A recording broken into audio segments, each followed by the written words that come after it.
Friends, ঝড় বৃষ্টির প্রভাব কিন্তু ক্রমশ পড়তে শুরু করেছে।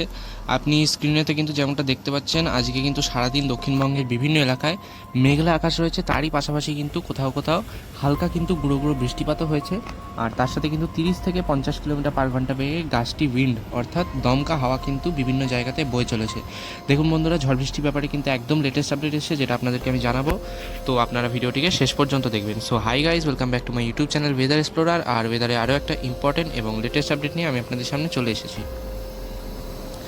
তো আজকে কিন্তু 27 এপ্রিল, আপনি যেমনটা দেখতে পাচ্ছেন, দক্ষিণে কিন্তু সমুদ্র থেকে রীতিমতো বাতাস ঢুকছে জোরালো বেগে, এবং তার প্রভাবেই কিন্তু এই বৃষ্টিপাতটা আমরা দেখতে পাচ্ছি। আমি যদি বর্তমানে স্যাটেলাইট মোডেতে যাই, তাহলে আপনি যেটা দেখতে পাবেন, পশ্চিমাঞ্চলের জেলাগুলোতে অর্থাৎ পুরুলিয়া, ধানবাদ, মিঝাম, দুমকা, ওই সমস্ত জায়গাতে কিন্তু জোরালো বেগে কিন্তু কালবৈশাখীর মেঘ তৈরি হচ্ছে। এছাড়াও কিন্তু শিলচর, তারপরে সিলেট এবং কোলাশিব, আমবাসা, মৌলভীবাজার, ওই সমস্ত অঞ্চলেতেও কিন্তু বজ্রবিদ্যুৎ সহ এই মুহূর্তে মাঝারি থেকে ভারী বৃষ্টিপাত কিন্তু চলছে। অন্যদিকে চট্টগ্রামের মতো কিছু এলাকাতেও কিন্তু মাঝারি থেকে ভারী বৃষ্টিপাত চলছে। আর এই যে বজ্রগর্ভ মেঘগুলো পশ্চিমের জেলার উপর তৈরি হয়েছে, আগামী 3 থেকে 4 ঘন্টার মধ্যে কিন্তু এটা বেশ কিছুটা ছড়াতে পারে। কলকাতাতেও আজকে কিন্তু বিক্ষিপ্তভাবে বজ্রবিদ্যুৎ সহ বৃষ্টিপাতের সম্ভাবনা রয়েছে, যদিও দক্ষিণ কলকাতায় আজকে কিন্তু বেলার দিকেই গুঁড়ো গুঁড়ো কিছুটা বৃষ্টিপাত হয়েছে। এবারে আমি যদি আগামীকালের খবরেতে চলে যাই, তাহলে আগামীকাল কিন্তু রীতিমতোই বৃষ্টির সম্ভাবনা কিছুটা বাড়ছে। আমরা যেমনটা দেখতে পাচ্ছি, উত্তর পূর্ব ভারতের শিলচর, ইম্ফল, আইজল, মণিপুর, মিজোরাম, ত্রিপুরা সব অঞ্চলেতেই কিন্তু বজ্রবিদ্যুৎ সহ ভারী থেকে অতি ভারী বৃষ্টিপাতের সম্ভাবনা কিন্তু এখানে দেখানো হচ্ছে। অন্যদিকে কিন্তু কলকাতাও তার পার্শ্ববর্তী জেলাতেও কিন্তু আগামীকাল কালবৈশাখীর কিছুটা সম্ভাবনা কিন্তু আমরা দেখতে পাচ্ছি।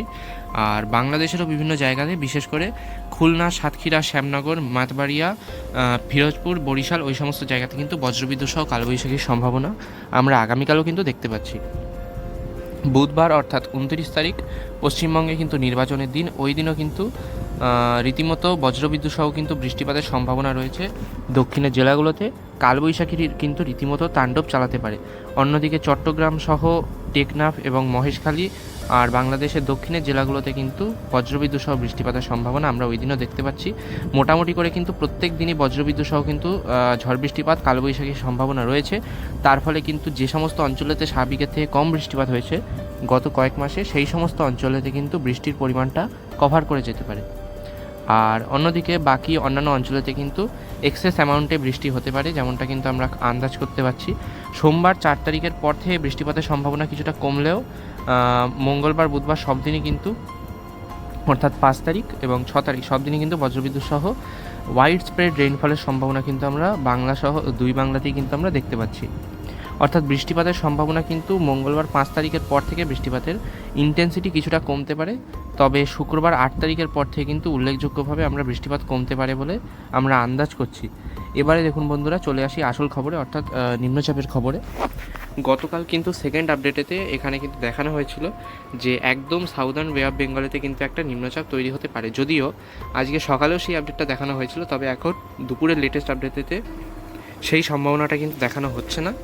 তবে একদম দক্ষিণ বঙ্গোপসাগরের দিকেতে কিন্তু নিম্নচাপজনিত কিছু পরিস্থিতি তৈরি হওয়ার সম্ভাবনা কিন্তু আমরা দেখতে পাচ্ছি।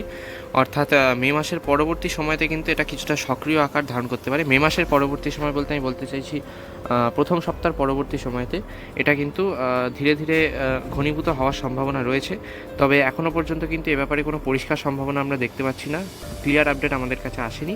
এটা কিন্তু অবশ্যই করে আপনাদেরকে আমরা জানাবো। তো আজকের জন্য এটুকুই, দেখা হচ্ছে নেক্সট ভিডিওতে। Good bye.